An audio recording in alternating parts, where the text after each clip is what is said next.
Sometimes it's not the silence that hurts most. It's the quiet changes in the people we love. The subtle, whispering shifts that no one talks about until it's too late. Hello, and welcome to Whispers of Wisdom. In today's reflection, we explore something deeply personal and profoundly human. The final chapter of a life. Not the loud, dramatic ends we often imagine, but the quiet tapering of a presence. The kind that comes not with a bang, but with a whisper. What if someone you love is gently fading? What if the signs are there, so soft, so humble, you've been overlooking them all along? Today, we're not here to scare or to grieve. We're here to awaken love, to help you see, feel, and understand those unspoken moments. So you can hold their hand tighter while there's still time. Let's walk this gentle path together. Number 1, a subtle withdrawal from the world. You may notice them sitting by the window longer, not sad, not restless, just still, as if the world outside no longer pulls at them the way it used to. They may cancel plans, talk a little less, sleep a little more. They may begin to retreat, not in despair, but with a quiet grace, as if their soul is starting to loosen its attachment to the busyness of life. Sometimes, they're not avoiding you. They're making peace with everything, and in that soft stepping back, they're teaching us something profound. That letting go can be gentle. That silence can be sacred. I remember my grandfather, once so vibrant and opinionated, starting to watch the sunrise each morning without a word. It wasn't sadness. It was reverence. It was as though the light itself had become his teacher. You might see it when they stop participating in conversations, even among loved ones. Not out of bitterness, but because the noise has lost its meaning. Let's not mistake stillness for loneliness. Often it's their soul beginning to listen to something deeper, something only they can hear. And in witnessing that, perhaps we too are being invited into a quieter way of loving. Number 2, a surge of clarity and peace. It's a strange, beautiful paradox. Just when you expect confusion, you see clarity.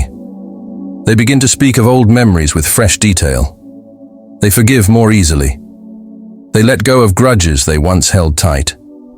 There's a calmness to them, as if something inside has settled. Their face softens. Their words become fewer but deeper.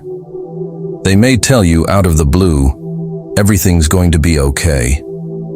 And somehow, you believe them. This peace isn't always a sign of physical healing. Sometimes, it's the soul preparing, making peace, saying goodbye without saying goodbye.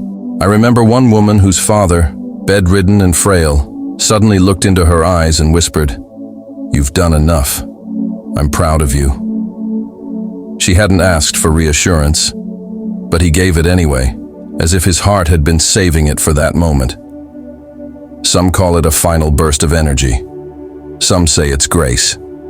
Whatever it is, it's a gift. When we see this clarity, we shouldn't resist it. Instead, we hold it gently, honor it, learn from it. They are showing us how to leave with peace and how perhaps to live with it too. Number 3, a deepening presence in the ordinary. They begin to find extraordinary beauty in the smallest things, the sound of birds, the way light spills through the curtain, the feel of warm tea in their hands. It's not that these things changed, it's that they did. The present moment becomes a sacred space. They linger longer in it. You'll see it in their eyes when they look at you, like they're truly seeing you, maybe for the first time, or the last. They may want to hold your hand more often. They may ask you to sit a little longer. They may repeat how much they love you, again and again. And this isn't forgetfulness.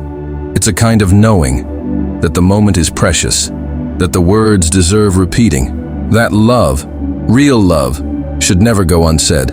Let them speak. Let them listen. Let them simply be. Because in these seemingly small exchanges, a lifetime of meaning is passed.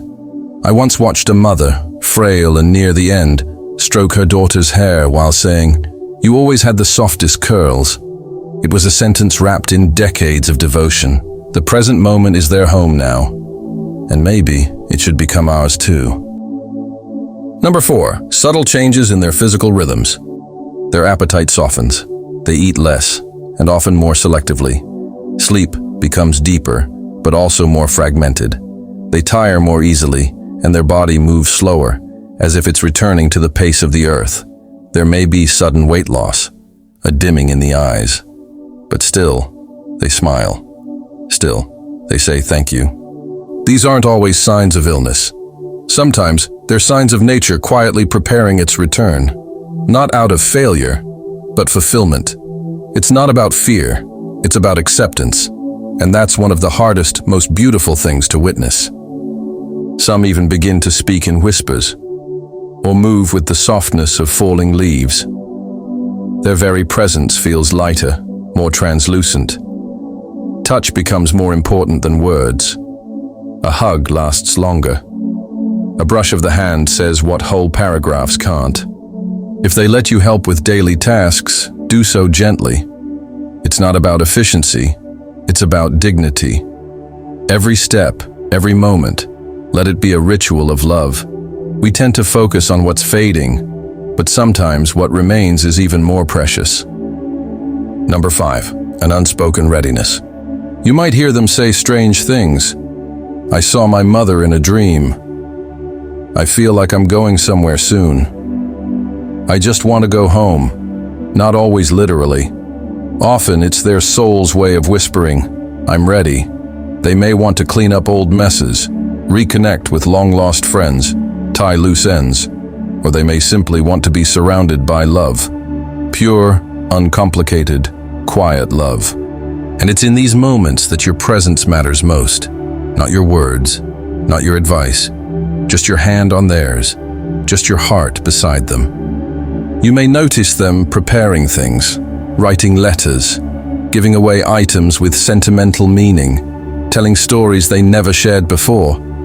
It's not morbidity, it's love in its most courageous form. The kind that says, "I want you to be okay when I'm gone." They may even begin to smile at nothing, to stare off as if speaking to someone unseen. It can be mysterious, even unsettling.